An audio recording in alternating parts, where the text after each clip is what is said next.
Fala pessoal, tudo bem com vocês? Professor Lamarck aqui na área.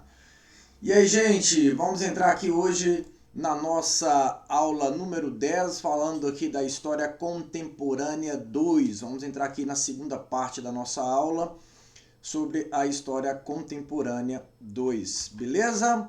Não esqueça de se inscrever, ativar as notificações. Toda semana vai ter uma aula super importante para vocês aqui, certo? Bom, na aula passada, onde nós partimos? Nós partimos nesse sentido aqui, ó.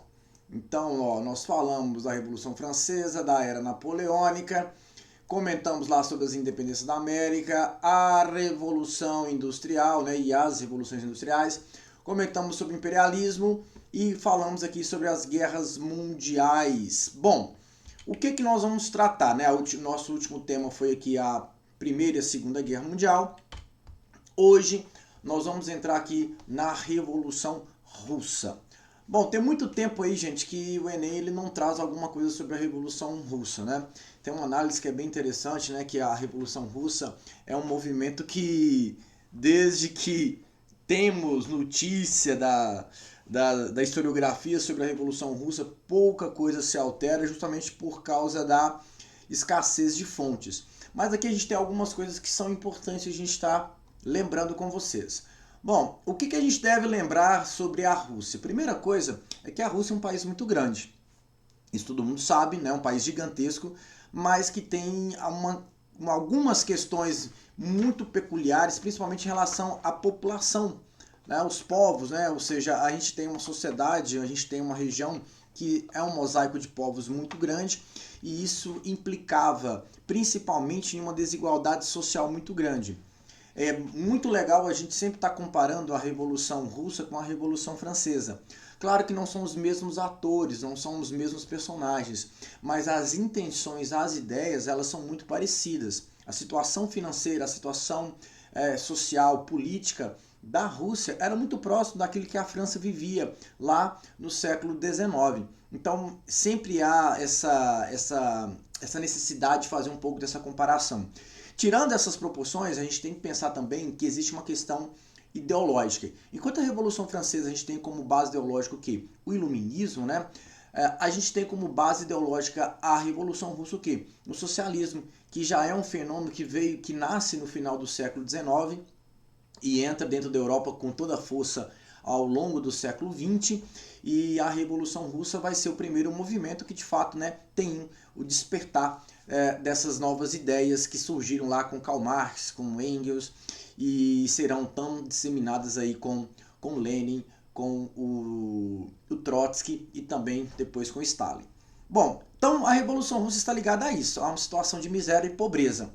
Então eu tenho uma população que vai lutar contra essa miséria e pobreza. Nós temos alguns eventos importantes, né, como o Ensaio Geral de 1905, que é uma tentativa de barrar a Rússia em levar adiante uma guerra desastrosa contra o Japão, né, a Guerra Russo-Japonesa.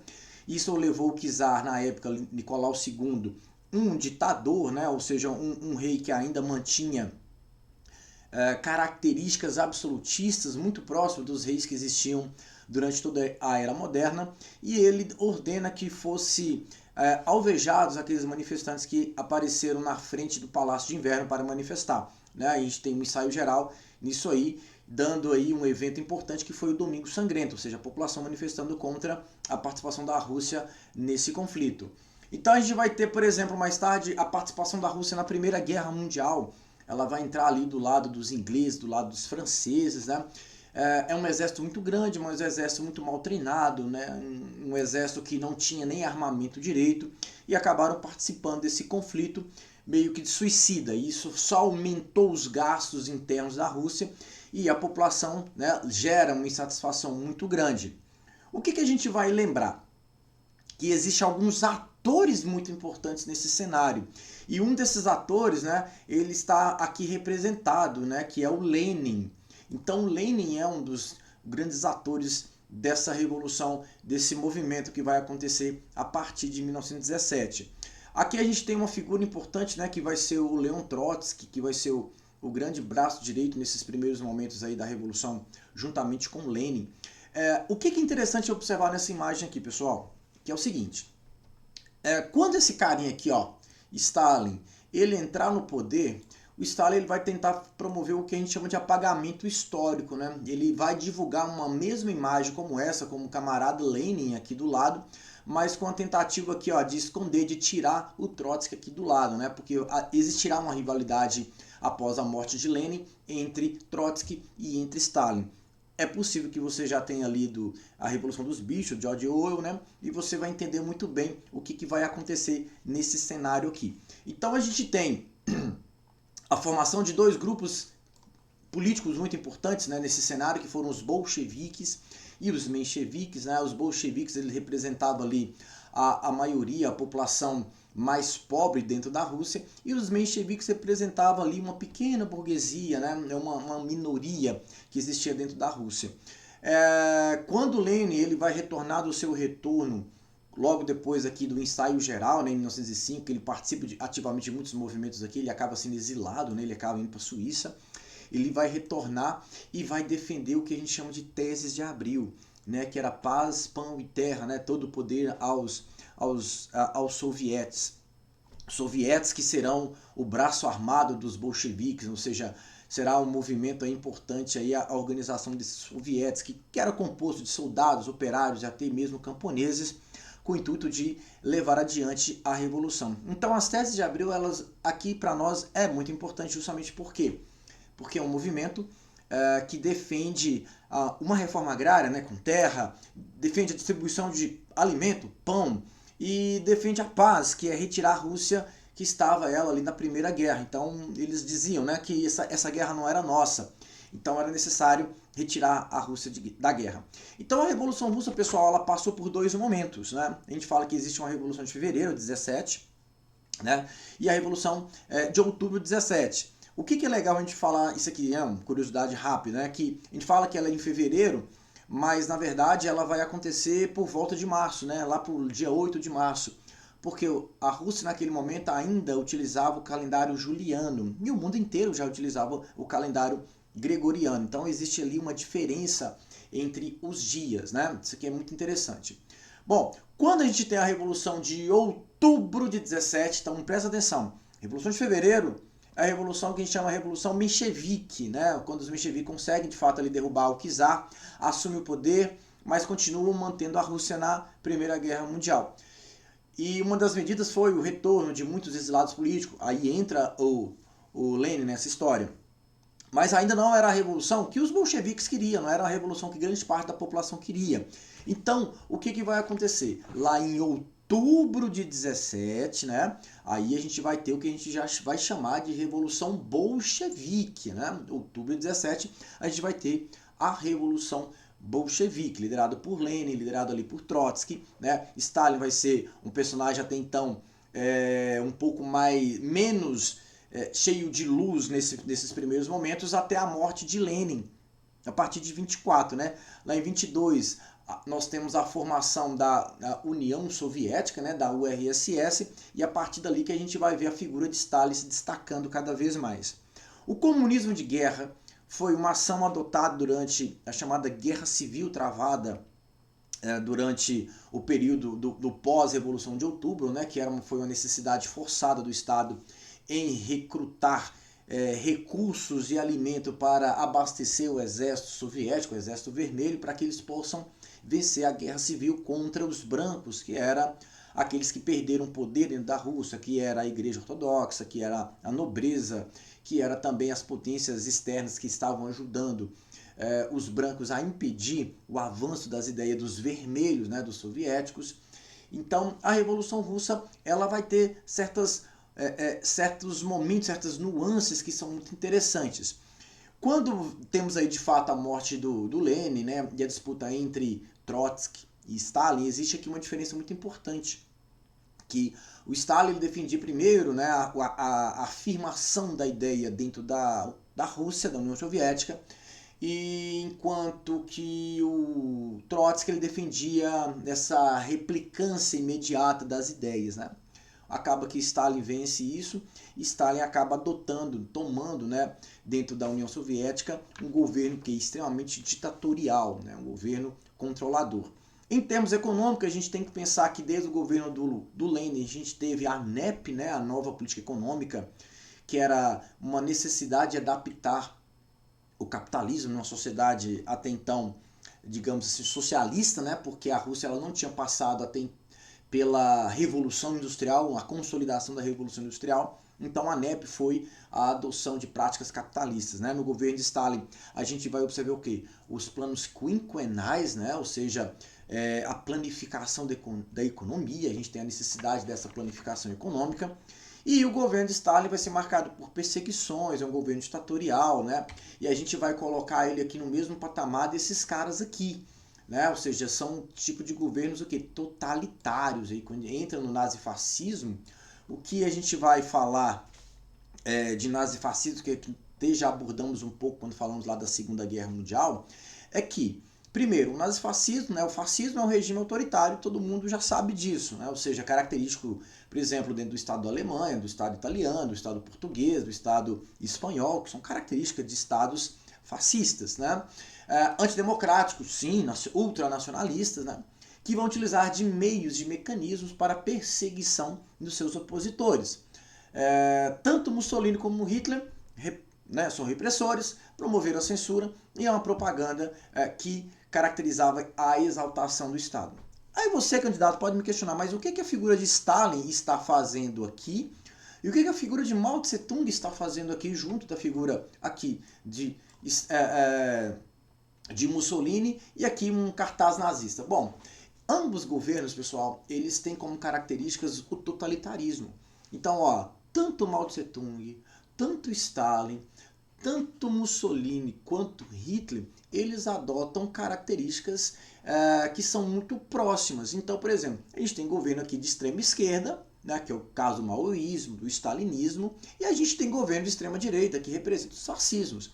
Mas o que comungam eles, ou podem eles se colocar no mesmo patamar, em termos do que a Hannah Arendt ela vai falar para a gente do totalitarismo? Sim, né? São regimes, são governos totalitários, cada um com suas características, né? Um defende a ideia do socialismo, outros defendem a ideia do fascismo, mas não deixam eles de serem totalitários. E aí o Enem ele gosta de estar cobrando isso de vocês. Quando você pega o texto lá da Hannah Arendt, As Origens do Totalitarismo, que é um dos livros mais icônicos e geralmente é o livro que mais cai dela, quando ela faz a análise, quando ela faz essa tradução do que de fato é o totalitarismo, ela vai falar muito bem que esses estados eles se aproximam justamente com essas perspectivas, né, de serem governos extremamente autoritários, tá bom? Bom, seguindo um pouquinho do nosso tempo aqui, nós temos a Guerra Fria, tá? A Guerra Fria é um conflito ideológico que se estabeleceu entre Estados Unidos e União Soviética no pós-Segunda Guerra Mundial, né? Logo após ali da derrota da Alemanha, a divisão da Alemanha, a divisão de Berlim, a gente vai encontrar ali uma polarização dentro do mundo.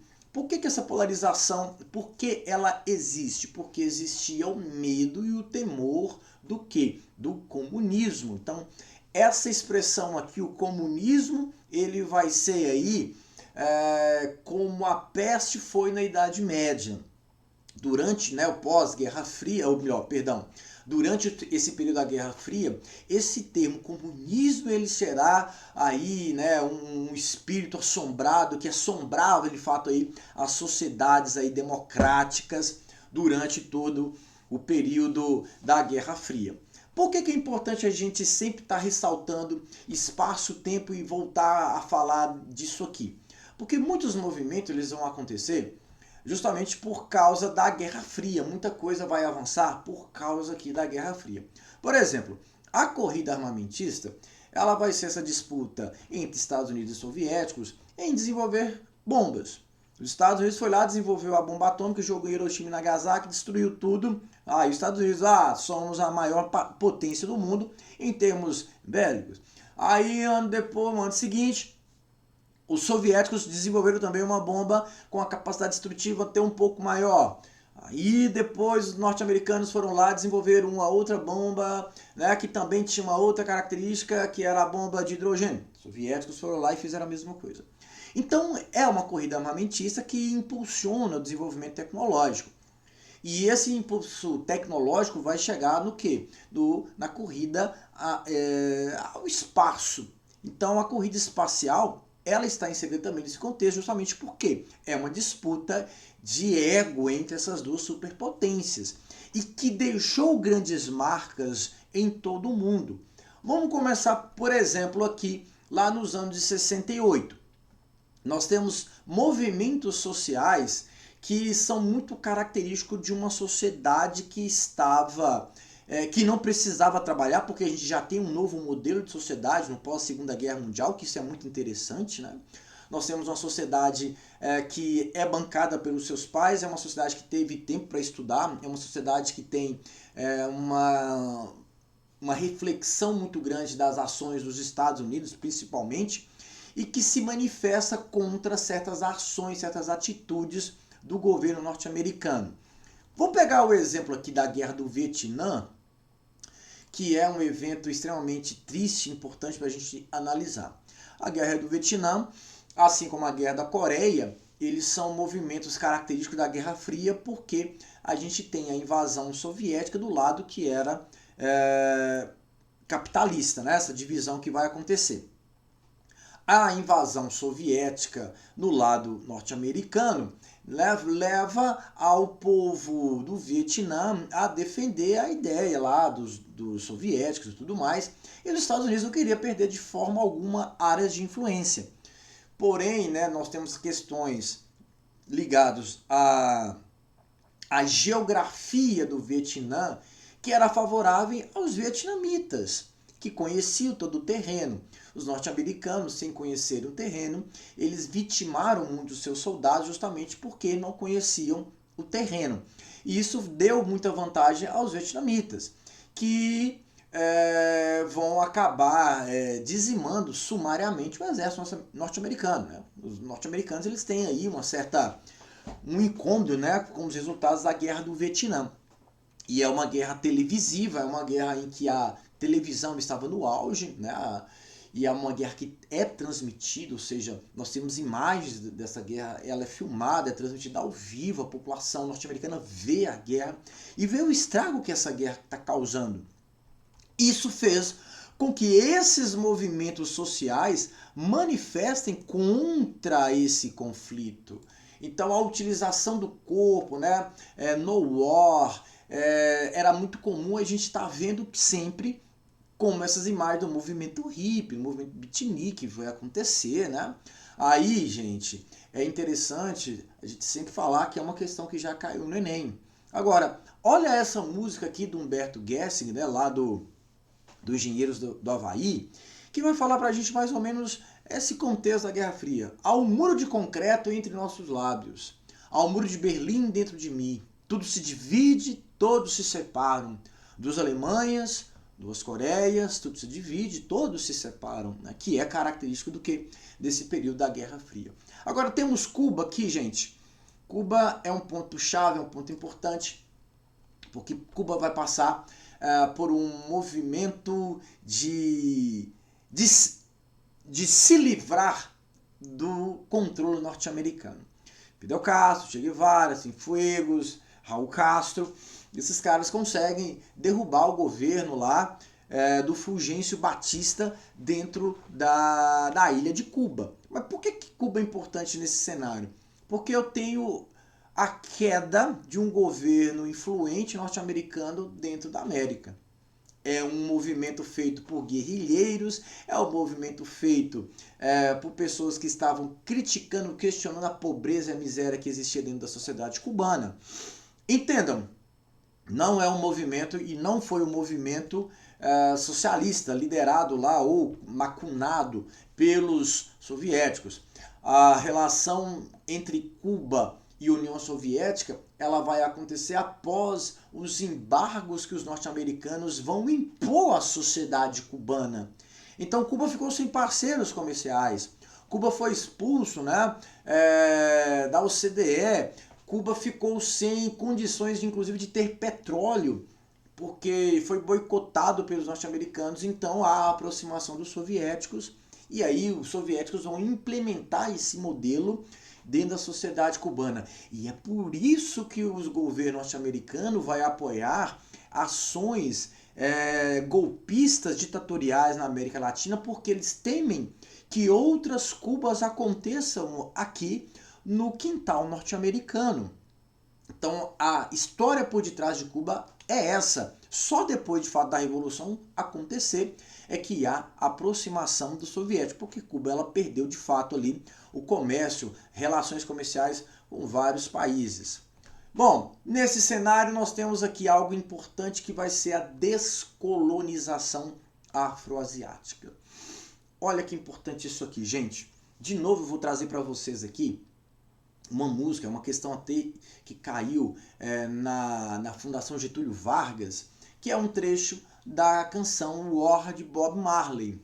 Até que a filosofia que sustenta uma raça superior e outra inferior seja finalmente e permanentemente desacreditada e abandonada, haverá guerra, eu digo guerra. Até que os regimes ignóbeis e infelizes que aprisionam nossos irmãos em Angola, em Moçambique, África do Sul, em condições subhumanas, sejam derrubados e inteiramente destruídos, haverá guerra, eu disse guerra. Até esse dia, o continente africano não conhecerá paz. Nós, africanos, lutaremos, se necessário, e sabemos que vamos vencer, porque estamos confiantes na vitória do bem sobre o mal, do bem sobre o mal. Essa canção, War, do Bob Marley, ela vai representar aquilo que vai acontecer nos estados africanos e nos estados arábicos, né? Árabes, digamos assim. O que foram isso? O pan-arabismo e o pan-africanismo. Essa bandeira, por exemplo, nós temos aí a referência do pan-africanismo, em que defendem a união dos estados africanos contra a dominação do colonizador. Qual que é o contexto? No final do 19, nós falamos de imperialismo, que nações europeias passaram a ter o controle de países na África e na Ásia com o intuito de levar a civilidade. Aquela história do darwinismo social que eu falei para vocês. Mas, porém, no pós-Segunda Guerra, a gente vai ter uma coisa muito importante que está lá na Carta das Nações Unidas, que era falar para a gente sobre a autodeterminação dos povos. E essa ideia de autodeterminação dos povos vai levar com que os países africanos, os países árabes, eles se unam com o objetivo de quê? De promover a sua emancipação política. Então a gente tem a formação do pan-arabismo, do pan-africanismo, a partir aqui da Conferência de Bandung, que onde lá reúne as lideranças desses países com o intuito de quê? De defender essa ideia. Bom, gente, temos aqui duas figuras extremamente importantes na luta contra o domínio do colonizador. Nós temos aí Nelson Mandela, Mahatma Gandhi, que são aí grandes nomes nesse cenário justamente por lutar pela emancipação, pela luta desses países africanos, asiáticos contra a dominação externa. Inclusive, né, já caiu muita coisa, já caiu no Enem aqui, ó, sobre Gandhi, né? Que Gandhi ele vai defender, assim como Mandela também, a desobediência civil, muita atenção nisso aqui, que era boicotar os produtos ingleses, não comprar os produtos ingleses. Mandela também vai também nessa mesma pegada, vai ser preso. Gandhi foi preso inúmeras vezes, né? Fez greve de fome, justamente como forma de quê? De protesto. Beleza? Então isso é um tema muito importante pra gente. Tem algum tempinho que isso não tá caindo no Enem. Bom, e o medo dos norte-americanos da ameaça comunista, né, dentro da América Latina como um todo, levou os norte-americanos a adotar um tom um pouco mais duro frente aos países latino-americanos, né? E aí você tem como exemplo a Operação Condor, literalmente, né, Condor, que a gente vai ver na Argentina, a gente vai ver no Paraguai, no Uruguai, no Chile, no Brasil, onde qualquer ameaça que estivesse ligada aí ao comunismo, os norte-americanos interveriam nessas nações a fim de manter o controle norte-americano nessas áreas. Agentes da CIA, né, infiltrados entre muitos países, nesses governos. Aqui no Brasil a gente vai encontrar a operação, por exemplo, Brother Sun, que está ligado também a essa relação e esse temor norte-americano em relação a essa ameaça comunista. Beleza? Passando para frente aqui, nós chegamos aí ao século XXI e os desafios desse século XXI em relação a vários fatores, né? Primeira coisa, eu tenho a imagem de Milton Santos aí, que ele vai falar para a gente da globalização, né, que é um fenômeno, né, inevitável que o capitalismo ele proporcionou, mas um fenômeno que causa o quê? Ele causa um fosso econômico muito grande, tecnológico muito grande, porque a gente vai perceber, né, e ele vai falar muito bem isso para a gente, aqueles que têm e tiveram acesso à riqueza, à informação, e aqueles que não tiveram acesso à riqueza e à informação. Então a globalização, ela não minimiza a questão e o acesso à informação e à riqueza. Pelo contrário, ela acaba criando uma disparidade muito grande. O início do final do século XX, início do século XXI, é marcado, né, pela onda neoliberalismo, que foi caracterizado principalmente dentro da Grã-Bretanha pela Margaret Thatcher, né, dentro dos Estados Unidos também a gente vai ver muito essa presença do Estado neoliberal, né, da não intervenção do Estado em vários setores da economia, né, ou seja, o Estado ele abre mão de alguns setores e passa esses setores para o setor privado. A gente tem um fenômeno boom da internet que deu acesso à informação para muitos, né, com as redes sociais, né. Essa internet e essas redes sociais hoje elas nos traz, inclusive vocês estão aqui nesse momento assistindo essa aula por conta da rede social, então fica a questão, qual o conhecimento que temos hoje na sociedade, como a sociedade tem acesso ao conhecimento, ou seja, acesso aos produtos, né? Interessante quando a gente pega esse cargueiro aqui, junto desse cargueiro também veio o vírus da Covid, é possível, né? Então a gente tem isso aqui como um ponto-chave, né, que essa globalização traz. Você comprar produtos em outras partes do mundo e alguns dias depois esse produto está chegando aqui. Ou seja, o acesso às coisas fica mais fácil. ONU, né, a importância e a atuação da ONU com o intuito, né, do que ela de fato foi criada, né, com a garantia de garantir a paz, de garantir a segurança e combater, por exemplo, as desigualdades, a fome, por exemplo. De fato, a ONU ela consegue cumprir o seu papel. Bom, daí fica a reflexão para os senhores. Pessoal, encerrando aqui hoje mais uma aula, eu gostaria que você se inscrevesse aí, ó, deixa o seu like, curte, comenta. Não deixa de estar compartilhando aí essa aula, isso nos engaja a fazer cada vez mais aulas aí para vocês. Na nossa próxima aula, pessoal, o que nós teremos? Muita atenção, História do Brasil. Então, História do Brasil é o que mais cai no Enem. Então, a próxima aula ela vai estar recheada de questões ligadas à história do Brasil, a importância da história do Brasil dentro da prova do Enem. Então a gente vai fazer aí uma viagem muito grande no tempo sobre a nossa história, tá bom? Galera, curte, comenta, compartilha, deixa as perguntas aí, ó. Não esquece de deixar o seu like, por favor, compartilha comigo. Obrigado e até a próxima, pessoal. Valeu, obrigado!